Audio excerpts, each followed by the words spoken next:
J'espère que tu es en pleine forme et on se retrouve aujourd'hui, donc vendredi 22 mai, pour décortiquer l'opening range de la veille. Et donc on va pas perdre plus de temps que ça. Pour rappel, qu'est-ce que l'opening range? L'opening range va être très simplement les 30 premières minutes qui vont suivre l'opening bell. Donc l'opening bell va se situer à 9h30, heure US, ok? Pour rappel, dès que je vais venir donner des heures, mon TradingView est paramétré pour me montrer les heures en heure New York. Donc ce que je t'invite à faire, c'est de faire la même chose, comme ça, on n'a pas de quiproquo sur les horaires. Donc à 9h30, ce qu'on va avoir, c'est l'equities open, c'est l'opening bell, l'ouverture du marché US avec beaucoup de volatilité qui va venir être intégrée sur le marché. Et donc on peut voir que ici, la première bougie se trouve à cet endroit. C'est le cours d'ouverture à 9h30. On peut voir que juste ici, je suis déjà en session RTH, Regular Trading Hour. Donc ce que je peux voir, c'est l'Opening Range Gap. Pour rappel, qu'est-ce que c'est l'Opening Range Gap? Ça va être la différence entre le cours d'ouverture à 9h30, que tu vas avoir juste ici qu'on vient de pointer, et le cours de fermeture la veille. On peut voir que là, la dernière bougie, la bougie précédente, va être la bougie du mercredi 20 mai à 16h14.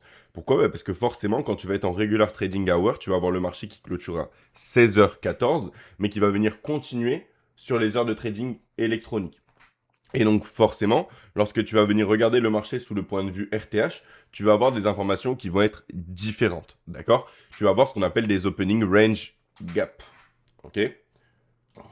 Donc en fait, mon opening range gap ici va être le cours de fermeture la veille, le cours d'ouverture aujourd'hui à 9h30, et en fait, ce que je vais faire, c'est comme je t'ai annoncé hier, je vais le séparer en 8 parties égales, première partie, deuxième partie, troisième, quatrième, cinquième, sixième, septième, huitième.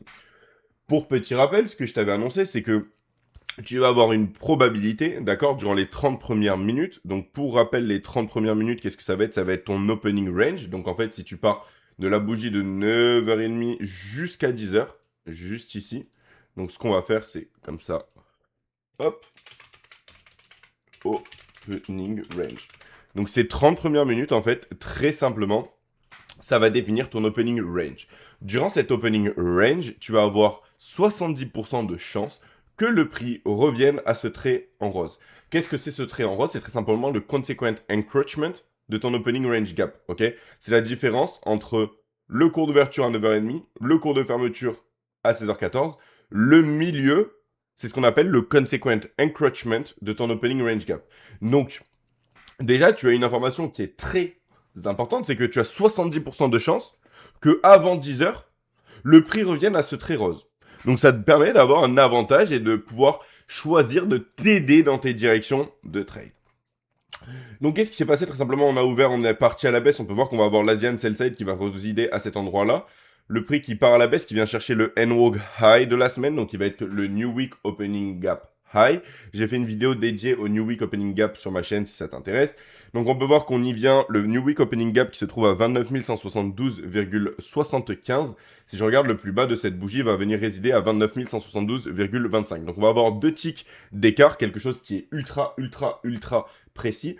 On peut regarder la bougie suivante qui va avoir un plus bas à 29 172,25. On a encore énormément de précision sur notre New Week Opening Gap High. On échoue à venir chercher l'Asian Sell Side Liquidity et on commence à évoluer à la hausse. Au même moment, on peut voir que par contre, le Yes, lui, a évolué à la baisse. Et si on regarde ce mouvement, en fait, ce mouvement-là sur Yes va venir légèrement attaquer l'Asian Sell-Side Liquidity. Donc on va avoir une toute petite divergence entre cette pièce de price action là sur Nasdaq et cette pièce de price action là sur NQ. Ok? Donc quand on a ce genre de divergence, il faut juste être un peu plus, j'ai envie de dire, avoir un peu plus de précaution sur le marché, de ne pas vouloir avoir des gros leviers. Pourquoi? Parce que quand tu vas avoir certaines divergences, ça va te permettre d'avoir des informations complémentaires, à savoir que dans un monde parfait, les deux index, que ce soit Nasdaq et S&P, sont censés faire exactement les mêmes mouvements. Donc si les deux indices ne font pas les mêmes mouvements, ça veut dire qu'il se passe quelque chose, ça veut dire que tu vas pouvoir tirer des informations de ces choses-là. Ici, tu peux voir que j'ai mis un trait vertical. Très simplement, pourquoi j'ai mis un trait vertical? Parce que ce que je vais venir t'inviter à faire, c'est d'ouvrir ton calendrier économique et de regarder sur la journée de la veille qu'est-ce qu'il va y avoir. Donc en fait, c'est juste pour ne pas oublier qu'on va avoir une petite news et donc de voir un petit peu comment le prix réagit. Est-ce que la news est utilisée comme accélérateur pour venir chercher la liquidité, etc., etc. Donc le prix qui part à la baisse, qui vient chercher un plus bas juste ici, d'accord? Et après qui évolue à la hausse. Quand il va évoluer à la hausse, il va laisser un fair value gap juste ici. Donc tu peux voir que je ne l'ai pas noté, mais tu vas comprendre pourquoi je le note maintenant. Il va laisser un fair value gap juste ici, puis après il va venir évoluer à la baisse. Il faut savoir qu'à ce moment-là, j'étais pas 100% concentré et je me fais avoir et je prends une position short sur cette bougie. Ok, pourquoi? Parce que je prends une position short sur cette bougie parce qu'en fait, très simplement, je vais avoir ce mouvement haussier qui échoue à venir chercher le précédent sommet, qui vient chercher le quart inférieur de mon opening range gap, d'accord? Et après, le prix qui part plus bas. Donc, il a laissé un fair value gap haussier qu'on appelle un busy, buy in balance sell inefficiency. Et lorsqu'on vient clôturer plus bas, ce que j'attends en fait, c'est que ce busy agisse comme un fair value gap inversé. Donc, soit utile pour pousser le prix vers le bas. D'accord? Donc, ici, je vais prendre une position short que je me fais stop loss sur ce mouvement haussier. Ok? J'ai voulu mettre mon stop loss à break-even dès qu'on passe plus bas et qu'on vient chercher ce précédent plus bas, pardon. Pourquoi est-ce que je voulais aller au break-even à cet endroit-là? Parce que ce que je voulais voir, c'est de l'accélération pour aller chercher l'Asian sell side. Donc à ce moment-là, j'ai voulu me mettre à break-even, mais on a eu un gros retournement qui vient déclencher directement mon stop loss et qui vient du coup me déclencher entre guillemets en full risque. Ok. Donc quelle a été mon erreur ici? En fait, très simplement avec ce fair value gap là, l'erreur que j'ai eue, c'est qu'on a un mouvement haussier, mais si tu regardes ce mouvement haussier, en fait, il va rien avoir de significatif. Il ne va pas venir chercher ce sommet, il ne va pas venir engager de liquidité, il ne va pas faire de displacement. Donc en fait, ce fair value gap là qui a été laissé, oui, c'est un fair value gap, mais c'est un common gap. Donc ça a été une petite erreur de ma part. Donc ce que j'ai fait, en fait, très simplement, là je prends une perte, le prix a évolué à la hausse, et boum, qu'est-ce qu'il vient faire? Il vient laisser un fair value gap. Donc je vais venir supprimer ce fair value gap là. Pourquoi? Parce qu'on n'en a plus besoin. Et je t'ai expliqué de pourquoi il n'était pas utile, même si je l'ai utilisé malgré moi dans ma session, ce qui m'a coûté une petite perte, mais qui n'est absolument rien de grave. Les pertes font partie du jeu. Le plus important, ça va être de savoir comment tu vas réagir après une perte.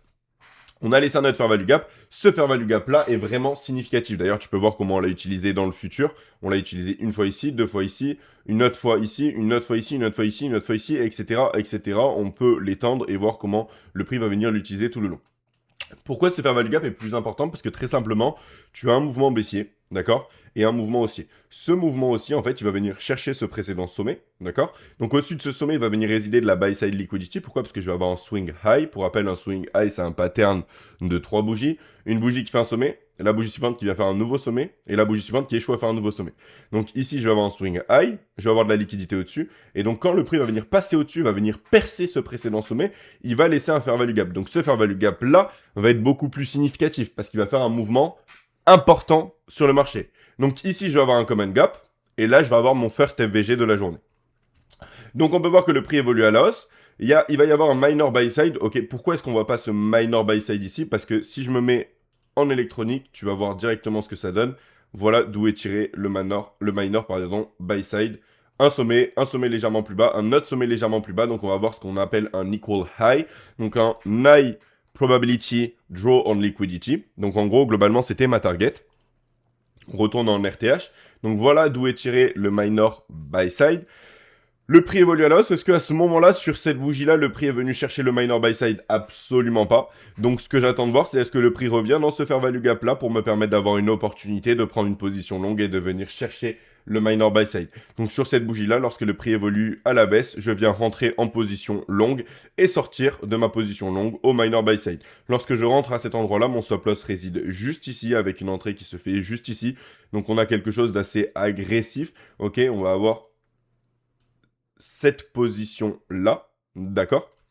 Donc on peut voir qu'il a suffi de 2 bougies pour venir déclencher mon TP. Une fois que la liquidité a été prise, le prix évolue à la baisse, revient une fois de plus dans mon fair value gap, vient chercher ce swing low où va résider la liquidité avant d'évoluer de nouveau à la hausse. On va laisser une petite partie de mon opening range gap ouverte. Donc pour le symboliser, ce sera beaucoup plus simple si je fais comme ça. On a laissé cette partie dans un premier temps qui a été ouverte et qu'on sera venu combler plus tard dans la journée. Donc là, je patiente. Encore une fois, ici, entre ce trait-là et ce trait-là, on va se trouver dans une macro. Donc entre 9h50 et 10h10, on est dans la macro. Donc ce qui rend ce mouvement-là beaucoup plus probable pour aller chercher la liquidité. Donc maintenant qu'on est venu chercher la liquidité, on est revenu une fois de plus. On est venu punir les personnes qui vont avoir trailer stop loss et qui n'ont pas pris de profit. On vient de nouveau pousser plus haut. On vient encore une fois chasser le sommet précédent. Donc là, beaucoup de personnes vont rentrer en longue sur breakout. Et ce que j'attends de voir, c'est est-ce qu'on a des signes de potentiellement venir chercher cet Asian sell side qui pour moi commence à avoir beaucoup de liquidité et qui va être haute probabilité pour venir le chercher. on peut voir que les bougies s'arrêtent pile poil sur le quart supérieur de mon opening range gap avant de commencer à break. On peut voir que ici, je commence à break agressivement à travers le premier FVG de la journée. Et je vais également venir laisser un autre FVG juste ici. Ce FVG là va être un CB, Sell in Balance by Inefficiency, d'accord? Et il vient en confluence avec mon first FVG. Donc ça rend la probabilité d'un mouvement baissier encore plus probable, d'accord? Donc maintenant, ce que je vais faire, c'est que je vais prendre une position short sur cette bougie-ci. Ok, ma position short qui a failli être déclenchée en SL. Pourquoi? Parce que très simplement, mon stop loss résidait juste au-dessus de cette bougie. Et en fait, je voulais aller chercher du coup ce plus bas. Donc on n'avait pas un risk reward qui était très très important. Mais on avait quelque chose d'assez... Alors pardon, si je me trompe pas, non, il était juste au-dessus du consequent encroachment de cette mèche-là. Donc globalement, on va faire comme ça. Hop. Donc ça fait 29 272,25. Ça nous donne... Voilà, parce qu'on avait un risk reward qui était juste supérieur à 2. Voilà, c'est ça. Donc on avait un risk reward de 2,17. Donc je rentre sur cette bougie là, donc oui forcément j'ai un peu de drawdown avec cette mèche qui se crée, pourquoi? Parce que mon ordre était en attente juste sur la partie basse de mon first FVG, donc si on y revient, ce que je ne veux pas voir lorsqu'on revient dans ce first FVG, c'est qu'on ait des corps qui clôturent dans la partie haute, on peut partir plus haut sur une base de mèche pour faire du dégât, mais pas de clôture au-dessus, on peut voir qu'on y revient uniquement sur une base de mèche. Oui on fait un petit peu de dégâts, mais c'est complètement anticipable et acceptable. Le prix qui évolue à la baisse. Et très simplement, lorsque le prix évolue à la baisse, je viens chercher l'Asian sell side. Mais je vais être complètement honnête avec toi, lorsque le prix part plus bas, vient chercher ce plus bas, je viens bouger mon stop loss de façon assez agressive. Et je me fais break-even très légèrement en profit, couverture des commissions sur cette bougie ici. Donc un petit peu déçu de cette position parce qu'elle était pour le coup dans la bonne direction, elle était plutôt belle. Le seul truc c'est qu'un stop loss trail de manière un peu trop agressive, mais la direction était bonne, donc ça fait partie du jeu. Il n'y a aucun souci là-dessus. Et donc maintenant je vais venir te montrer les exécutions. Je ne sais absolument pas pourquoi je ne peux plus les afficher parce que c'est la veille que forcément j'ai fait ces positions. Donc hier ça a très bien marché de pouvoir voir mes exécutions de la veille. Donc maintenant, ce que je ferai, c'est que la vidéo, je te la ferai directement le jour même. Donc, je vais quand même avoir quelque chose pour te montrer les exécutions. Pour ceux qui savent, forcément, je m'appelle Samuel Obadja. Et donc, tu peux voir les exécutions. Oui, ça va être un petit peu flou, mais voilà ce que ça donne. Too aggressive on the SL trading, style victory, movement paid like plane. On peut voir que globalement, je rentre sur la grande bougie avec la mèche. Et en fait, je vais venir sortir sur cette bougie-ci, en gros, donc celle-ci, quand elle close, je vais avoir mon stop loss qui très simplement réside au haut de cette bougie, et donc je me fais break-even sur le haut de cette bougie à un tick près. On peut voir que ici, c'est ce que je te disais, le premier short que je me fais avoir ici sur le retournement. Première position, une perte. Deuxième position, un gain assez rapide en 1 minute. Et troisième position qui se fait en break-even, légère victoire. Donc voilà globalement comment s'est passée la session de la veille. Donc, ce que je t'invite à faire, c'est forcément, s'il y a des choses que tu n'as pas compris, à poser des questions dans les commentaires. Et comme d'habitude, tu le sais, à venir chaque jour sur ces vidéos pour que je puisse t'expliquer et avec la répétition que tu puisses comprendre. Mais tu vois que très simplement, je fais tout le temps la même chose. On a notre opening range gap qui commence à se répéter, le premier FVG de la journée, la liquidité, comment on repère des niveaux de liquidité, l'Asian, la buy side, etc., etc. Donc juste pour précision, aujourd'hui, je ne pense pas qu'il y aura de vidéo sur la session de vendredi. Pourquoi? Parce que très simplement, je ne trade pas la session de vendredi. Donc si je trouve ça intéressant de te faire une vidéo, je te ferai une vidéo. Il n'y aura pas d'exécution ou alors ce sera des exécutions en démo. À savoir que les exécutions là sont sur des comptes réels. Si je le fais en démo, je te le préciserai. Mais je préfère te le prévenir. Je ne trade pas le vendredi. Pourquoi? Parce que pour moi, on baisse un petit peu en probabilité. Donc, si jamais je trouve que c'est intéressant, je viendrai partager la session avec toi ce soir. Et sinon, dans ce cas-là, on se retrouve lundi ou mardi pour un petit débrief de session. En tout cas, j'espère que ces vidéos te plaisent et je te souhaite une très bonne journée.